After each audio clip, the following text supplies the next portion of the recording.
When you're ready, Omar. It's not on. It's not on mic. It's not on.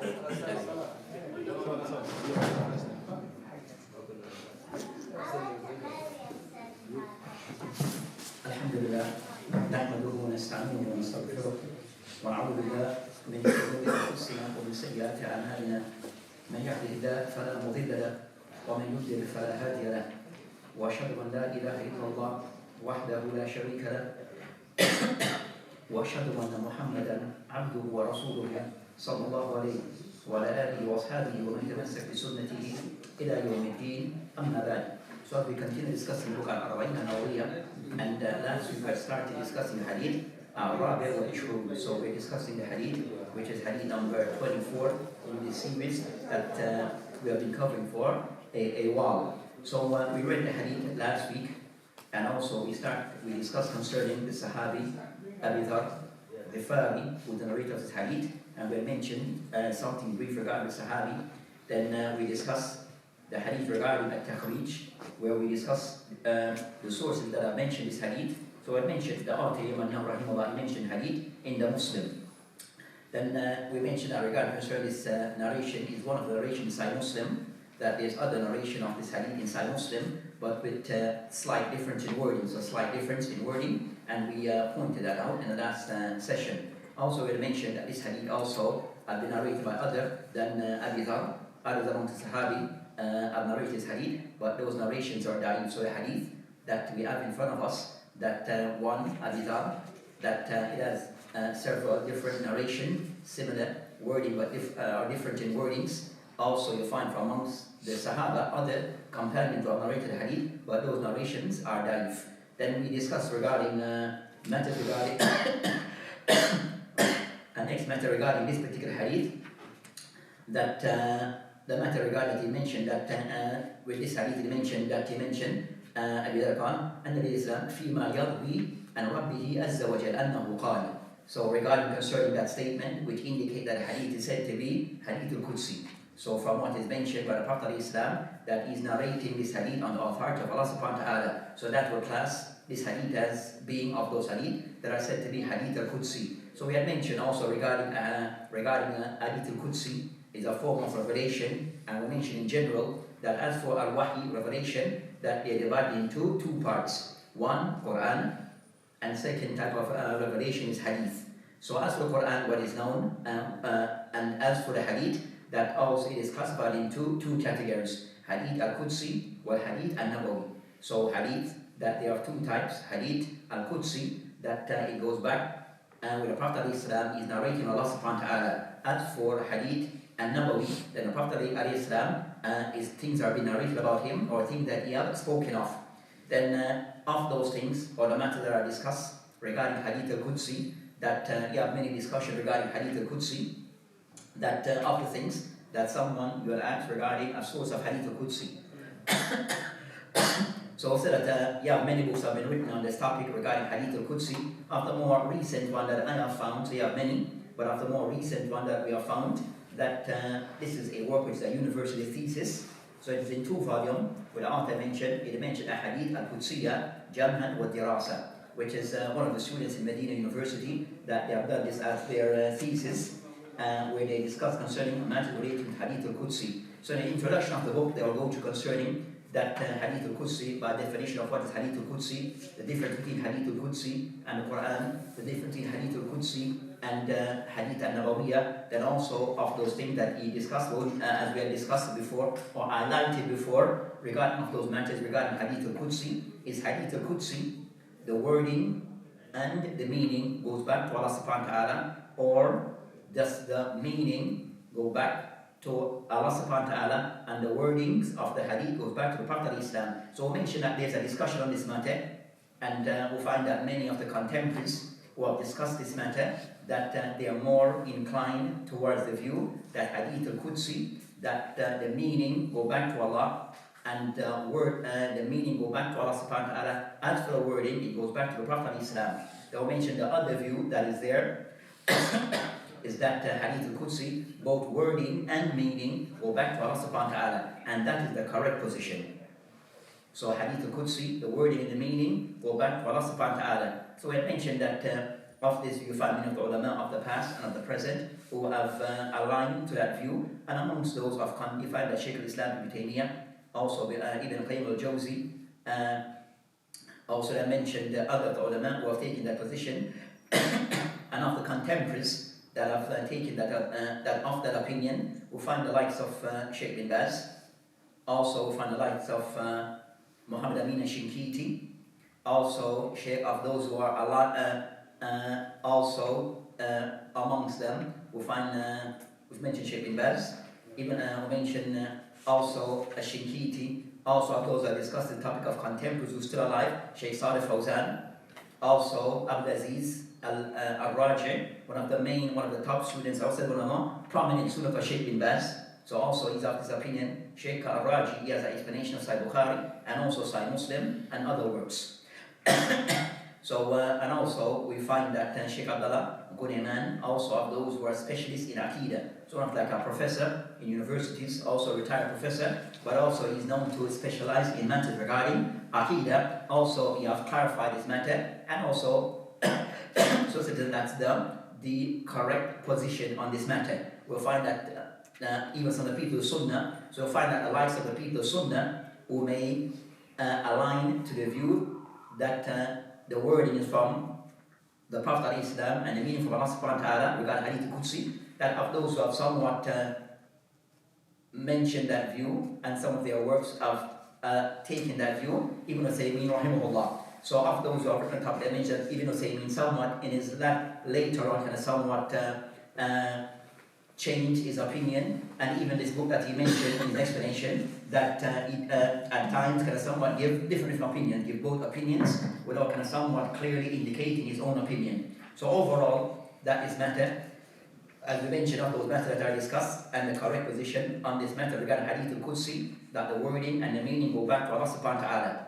And by this, that of the view regarding that the meaning go back to Allah subhanahu wa ta'ala and the wording go back to the Prophet Islam, also is the view taken by the Ash'ari. So the Ash'ari, that they have taken this opinion based upon the matter regarding that the Ash'ari of those who that those who do not accept and take the position that regarding matter relating to Kalamullah, so regarding matter that relates to Allah subhanahu wa ta'ala's speech, the Ash'ari, they have somewhat not a very unclear view. So their view is somewhat, not very clear, or their view is not aligned with Ahlul Sunnah. Their view is not aligned with Ahlul Sunnah, where they believe regarding that Kalamullah, Allah subhanahu wa ta'ala's speech, that they affirm it, but they explain away regarding Kalamullah, meaning concerning Ibara, that, or Hikayah. So they mentioned that Allah subhanahu wa ta'ala's speech, what we have in the Quran, is not Allah subhanahu wa ta'ala direct speech, but it's just so it's indirectly Allah subhanahu wa ta'ala's speech according to them.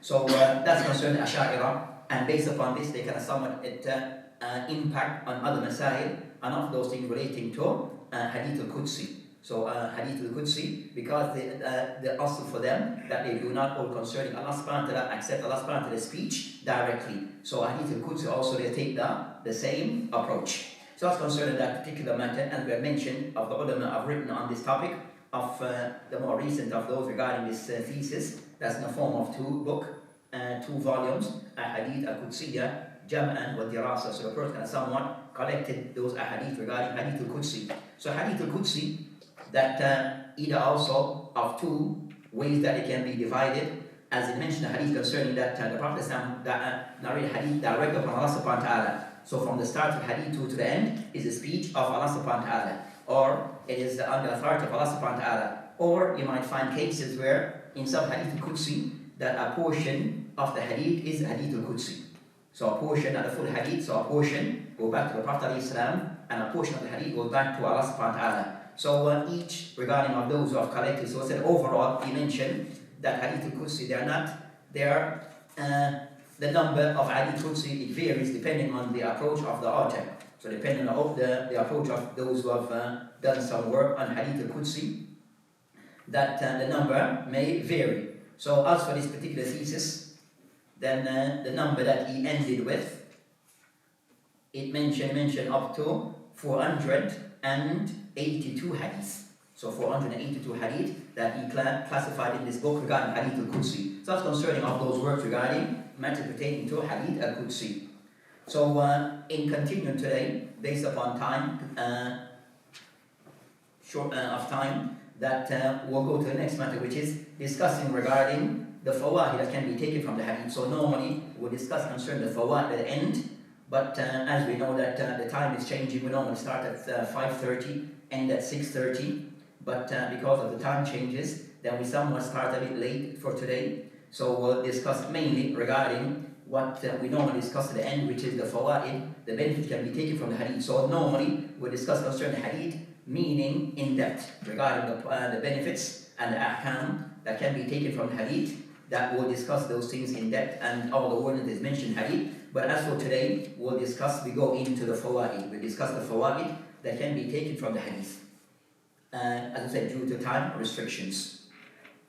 So as for those fawaid, that of those that Ibn Sayyidina rahimahullah, that you find that many who have explained Arba'in, that of those things that they will do, that they will mention at the end, the fawaid. Or some, so in this case, we mention of some of the fawaid that are mentioned by Ibn Sayyidina, as for the fawaid that he had mentioned. So of those benefits that he mentions, that one regarding al-riwayat Nabi Islam and Rabbihi Azza wa Jal. So again, discussing of those fawaid regarding the mass that we have just covered regarding that Ahadith al-Qudsi. So this hadith of the Prophet of Islam that is being transmitted upon the authority of Allah subhanahu wa ta'ala, that will class this as Hadith al-Qudsi. So as we mentioned, that this is a case indicating that there are some hadith that are classified as Hadith al-Qudsi, whereas the Prophet of Islam is not the last person in the Isnad, rather he's one of the narrators of the Isnad. Clear? So we find hadith, as the Shaykh mentioned regarding hadith, that Hadith al-Qudsi of hadith is looking to where that's considered al-muntaha, where the hadith ends. So whom the hadith ends with, they may be classified differently. So we have Hadith al-Qudsi, will be that the person, the hadith goes back to Allah subhanahu wa ta'ala. Hadith al-Nawawiyya al-Marfu'a, they mention Hadith al-Nawawi or Hadith al-Marfu'a, that mean concern the hadith goes back to the Prophet of Islam. So Hadith Marfu'a is when the hadith goes back to the Prophet of Islam. So at times, sometimes I might be able to say Hadith Marfu'a, meaning that it goes back to the Prophet of Islam. So that's another class of hadith. Then I mentioned also at times they mention Hadith Mawquf. Hadith Mawquf. So Hadith Mawquf meaning that a statement goes back to Sahaba. Nam. So Hadith Mawquf meaning that, as I said, Athar, that it goes back to a Sahabi. Then you have Al-Maqtu'. So Hadith al-Maqtu', meaning concerning that statement go back to a Tabi'in. So we have things that go back to the Prophet of Islam, Marfu', to the Sahaba, Mawquf, and also Maqtu' going back to the Tabi'in. So that's concerning those matters. So this hadith is of a higher level of those that we have mentioned, where the higher level to this is Hadith al-Qudsi, where is a statement of goes back to Allah subhanahu wa ta'ala. So Hadith al-Qudsi, it is above that of Hadith al-Nabawi, and also is below below the Quran, so it's in between. So you have the Quran at the highest level, then we have Hadith al-Qudsi, then we have Hadith al-Nabawi. So Hadith al-Nabawi, that the meaning go back to Allah subhanahu wa ta'ala as its revelation, and the wording goes back to the Prophet of Islam. So in Hadith al-Nabawi, then the wordings goes back to the Prophet of Islam. As for the meaning, that is from Allah subhanahu wa ta'ala. The meaning is from Allah subhanahu wa ta'ala. Then the next point he mentioned regarding concern, as we mentioned, that he mentioned again as a second point of the benefit of this hadith, was a discussion between the ulama regarding concerning that hadith. And now the Shaykh mentioned, أن أحسن أن يقال في الحديث القدسي أنه ما رآه نبي الإسلام عن ربه عز وجل ونقصر على هذا ما نبحث هل هو من قول الله لفظا ومعنى. So again, he can somewhat mention this discussion regarding matters relating to Hadith al-Qudsi. What's the correct position? Is the wording and the meaning go back to Allah subhanahu wa ta'ala, or the meaning go back to Allah and the wording go back to the Prophet of Islam? And we have mentioned that matter. The Shaykh he mentioned as a somewhat in end the message, وأن هذا فيه نوع من التكلف. So the Shaykh concerning going in an in-depth discussion into this matter regarding does the wording and the meaning go back to Allah subhanahu wa ta'ala or not, he mentioned وَأَنَّ هَذَا فِيهِ نَوْعٌ مِنَ التَّكَلُّفِ وَهَذَا نَهَانَا أَنْ تَكَلُّفِ. Because Shaykh somebody mentioned that it goes back to being somewhat going over the top. So the Shaykh somewhat mentioned that going into this discussion is a form of going over the top, and in that matter, that's the Shaykh's opinion, but as I mentioned that of the ulama who have discussed the matter due to this matter kind of somewhat linked to matters regarding Aqidah and the likes, as to affirming Allah subhanahu wa ta'ala's speech, so as to refer to it as being takalluf, then Allah, and then that's the opinion of the Shaykh. Others may not agree with that description. Others may not agree with the description regarding in going in depth into this discussion. Then this is a matter of takalluf, going over the top. Then that is something that others may not agree. And also it shows regarding concern that so also regarding concern that with the ulama they should be respected, especially concern and especially the ulama of Ahlul Sunnah with Tawheed. We should respect them, but it doesn't mean that one have to still measure the things that they say. We still have to measure concerning the ulama, and that is by one, look towards the aqwal of the ulama, either before or after them, or their aqran. So either look concerning, if an alim is saying something, who before you are preceded you in what you have said. Not that we are mistrust in that alim. With the person somewhat, so for a person somewhat to look further as to what is being presented by alim fulan, by looking to see what you are saying, it is something that has been discussed by the ulama before and what's their position, and also what has been said by other ulama of your contemporaries. Now, then that's something considered talib. He should at times take that path, not just to accept without verifying. Especially with the persons are aware that matter, maybe of those issues that there's a lengthy discussion on that topic. Now, so we're now in a time where you find that some, even Tullab, and also that people are quick to accept what has been said by Sheikh Fulan because he's Sheikh Fulan, without investigating or cross-referring. So the fact that it's from Sheikh Fulan, then it is not to be questioned, it's only to be accepted. And says no, that attitude sometimes needs to be reviewed. That attitude is not, may not be accepted by all, and it's something that needs to be reviewed and regarding having that type of approach. So cross-reference on matters, especially the person is aware that there may be some discussion on that matter or need to be looked into further, then the person has that right and should do so. The person has that right and should do so. Then Shaykh he mentioned of those matters regarding concerning Ithbat qawl lillahi azza wa jalla. So from the hadith that have been mentioned here, that is everyone aware of the hadith that we're discussing? Hadith 24 mentioned, hadith number 20, but the hadith mentioned, read the hadith quickly in English. You know, a few minutes. So the hadith is mentioned at the start, and everyone can catch on. On the authority of Abu Dharr al-Ghifari radiallahu anhu, on the Prophet sallallahu alaihi wasallam relating on his Lord, the blessed, the exalted, that he said, O my servant, I have forbidden oppression for myself and I have made it forbidden amongst you, so do not oppress one another. O my servants, all of you are astray except for those I have guided, so seek guidance from me and I shall guide you.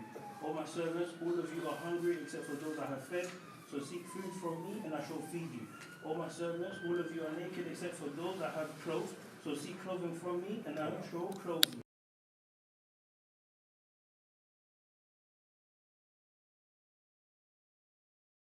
I shall forgive you. O my servants, you will never harm me so as to harm me, nor will you ever attain benefiting me so as to benefit me. O my servants, were the first of you and the last of you, the human of you, the jinn of you, to be as pious as the most pious heart of any one man amongst you, it will not increase my kingdom in anything. O my servants, were the first of you and the last of you, the human of you and the jinn of you, to be as the wickedest heart of any one man amongst you, it would not decrease my kingdom in anything. O my servants, were the first of you and the last of you, the human of you and the jinn of you, to gather in one place and make a request of me, and I were to give everyone what he requested, it would not decrease what I have, any more than a needle decreases the sea when put into it. O my servants, it is only your deeds that I charge you with, and then recompense you for them. Therefore, whoever finds good, then let him praise Allah. Whoever finds other than that should blame no one but himself. Related by Muslim. Yes, as the hadith is mentioned here, so let's read the hadith also. We are clear as to what is being discussed. So as for those benefits that he mentioned regarding Ithbat, qawl lillahi azza wa jal. So from the hadith that it proves regarding Allah subhanahu wa ta'ala's speech. So of those things regarding that Allah subhanahu wa ta'ala is now communicating this message or this hadith as to what it contains. So I mentioned that as for this Ithbat, so let's go back to Ithbat, affirming to Allah subhanahu wa ta'ala's speech, where the speech of Allah subhanahu wa ta'ala, when Allah subhanahu wa ta'ala speaks, then it is a manner befitting to Allah subhanahu wa ta'ala not to be, that does not resemble that of His creation. So in affirming to any of the sifat of Allah subhanahu wa ta'ala being confirmed, then a person affirm it as Allah subhanahu wa ta'ala affirmed this attribute to himself, or what have been attributed to Allah subhanahu wa ta'ala by way of His Prophet Islam, in a manner befitting to Allah subhanahu wa ta'ala of perfection without any deficiency. And also that what has been affirmed to Allah subhanahu wa ta'ala by of descriptions or attributes, then also that not to be resembled or to be likened by that of His creation. So as a principle that is followed by Sunnah regarding affirming to Allah subhanahu wa ta'ala as sifat, affirming to Allah subhanahu wa ta'ala as sifat. So from this speech, it shows Allah subhanahu wa ta'ala that there's qawl, statement is attributed to Allah subhanahu wa ta'ala. Then the Shaykh mentioned that discussion in general. Then he mentioned of the fourth of those points that أن الله تعالى قادر على الظلم ولكنه حرمه على نفسه لكمال عدله. So he mentioned of those things that Allah subhanahu wa ta'ala mentioned from what can be taken from the hadith, is that Allah subhanahu wa ta'ala is capable of dhulm, but Allah subhanahu wa ta'ala made it haram upon Himself. So Allah subhanahu wa ta'ala is capable of dhulm, but Allah subhanahu wa ta'ala made dhulm haram upon Himself. And rather Allah subhanahu wa ta'ala affirmed to Himself only matters that relates to perfect justice. So I mentioned that Allah subhanahu wa ta'ala made haram upon Himself al-dhulm. But Allah subhanahu wa ta'ala is capable. And also Allah subhanahu wa ta'ala is capable, but have made this haram upon Himself. Then he mentioned that with this also Allah subhanahu wa ta'ala, then Allah subhanahu wa ta'ala, that is the one that exercises justice in all, or perfect justice. Now, so of those things regarding, so of this of dhulm, that our next matter regarding a matter that relates to as sifat, that also for a person to negate from Allah subhanahu wa ta'ala any sifat or any attributes that he has removed or negate from himself. So Allah subhanahu wa ta'ala remove that al-dhulm from Himself, then we cannot attribute dhulm to Allah subhanahu wa ta'ala, or injustice. And also if one negate this from Allah subhanahu wa ta'ala, for example al-dhulm as in this hadith, also one have to affirm that which is its opposite, by way of perfection, which would be what? Justice. So in negating dhulm, oppression to Allah subhanahu wa ta'ala as he had negated from himself, also this require for the person to affirm justice to Allah subhanahu wa ta'ala. Now, so whatever is negated, the opposite is affirmed. So it comes to Allah subhanahu wa ta'ala, when one Allah subhanahu wa ta'ala remove certain things from himself or negate of certain qualities from himself, then that requires for a person to affirm its opposite. Now, so in this case regarding removing of dhulm and also affirming, removing of dhulm, negating of dhulm, and affirming al-adl. So, and it shows regarding Allah, so that's concerning of those things. Also the hadith mentioned, as the Shaykh so of those things the Shaykh mentioned regarding أَنَّ مِن صِفَاتِ اللَّهِ مَا هُوَ مَنْفِي مِثْلُ الظُّلْمِ, that of those things of Allah subhanahu wa ta'ala sifat, things Allah subhanahu wa ta'ala negate from Himself. So of those things Allah subhanahu wa ta'ala remove, clarify that He is not attributed or to be described with these description. There's that are amongst them al-dhulm. So you have other description of Allah subhanahu wa ta'ala that is not befitting to Allah subhanahu wa ta'ala. They are not befitting to Allah subhanahu wa ta'ala. So of those al-dhulm. But with this, one have to confirm its opposite. Then I mentioned after that Allah subhanahu wa ta'ala remove al-dhulm from Himself, negate of dhulm. Then of those next, what comes after, also He have made or make also have forbidden His creatures also to do the same, that they should oppress each other. So also of those the hadith, it mentioned regarding that al-dhulm, as it mentioned in the hadith, يا عبادي إني حرمت الظلم على نفسي وجعلته بينكم محرما فَلَا تُظَالِمُوا.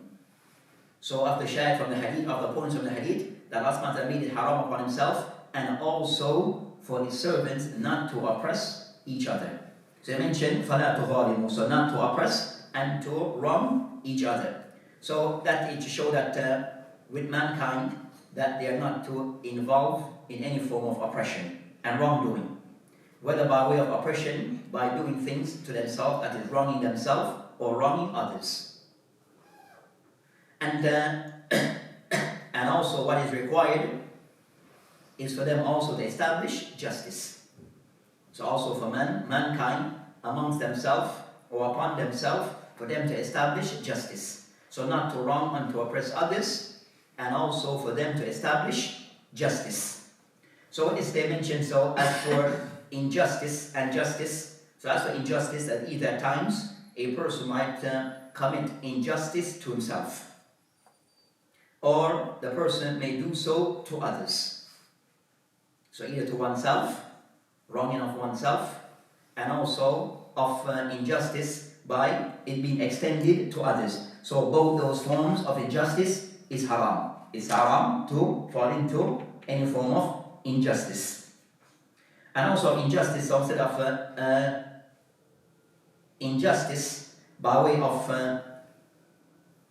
establishing justice, of the ways to do so is for the person to act according to the Sharia. So a person wants a simplified formula regarding how to establish justice, then a person do things according to Islam. Does things according to Islam. What about so a person regarding a certain matter that relates to Tawheed, by established Tawheed and a correct Aqidah, then that is justice. By way of the person's belief. And by way of the person's action and how he function and how he deals with others, then he deals with others and himself by way of his action based upon the guidance of the Sharia. This justice that is to be exercised by all and to be carried out by all, it is expected from all. So in the hadith mentioned, Ya ibadi, as we mentioned, that we discussed the concern, that this applies to both whether you're Muslim or non-Muslim. Ya ibadi, in this context, it applies to, as some mentioned, Sadiq Hasan Khan, it applies to Thaqalain, which would be al-ins wal jinn. So the address, Ya ibadi, then this is being the address is to mankind and also the jinn. Mankind will include Muslim and non-Muslim. That is expected to establish justice. Justice by way of applying Islamic law. This applies to those in authority and also for those within the state. So each individually and also by way of the state to establish Islamic law. So an Islamic country is explicit of those things which is wajib upon the state, and the leader of that country is for them to establish and rule by Islamic law. For them to apply anything other than Islamic law, then that's zulm. And also and also the same thing that goes to each individual within that state. And even and also the same thing, so within that state, the establishment, so that would apply to anyone within that state, Islamic state, that whether you are a Muslim or non-Muslim, that you have to conform to Islamic law. Also, what applies to a Muslim, but a Muslim, whether it's in a Muslim country or in a non-Muslim country, also is expected to live by the Sharia. So in implementing al-adl and avoiding of dhulm is for a person to live. So al-adl is in the Sharia by way of his laws and his beliefs and practices, and al-dhulm is going away from the Sharia. It's going away from the Sharia. So that's concerning those matters. Then Shaykh mentioned other matters, but because of time restriction, we're running. So, inshallah ta'ala, we'll end here and continue in the following sessions regarding completing this hadith and the rest of the hadith. So, inshallah ta'ala, we'll end for today regarding this session and continue the time is the situation that for next week, because of Ramadan being the next couple of weeks, that there are some events to take place in the masjid for the next following weeks. So next week, Saturday, and the week after, there should be some program in the masjid. So we'll end this our program until, and also because the time changes, we normally start at 5:32 to 6:30. So because of those changes, then we may have to discontinue the classes until after Ramadan.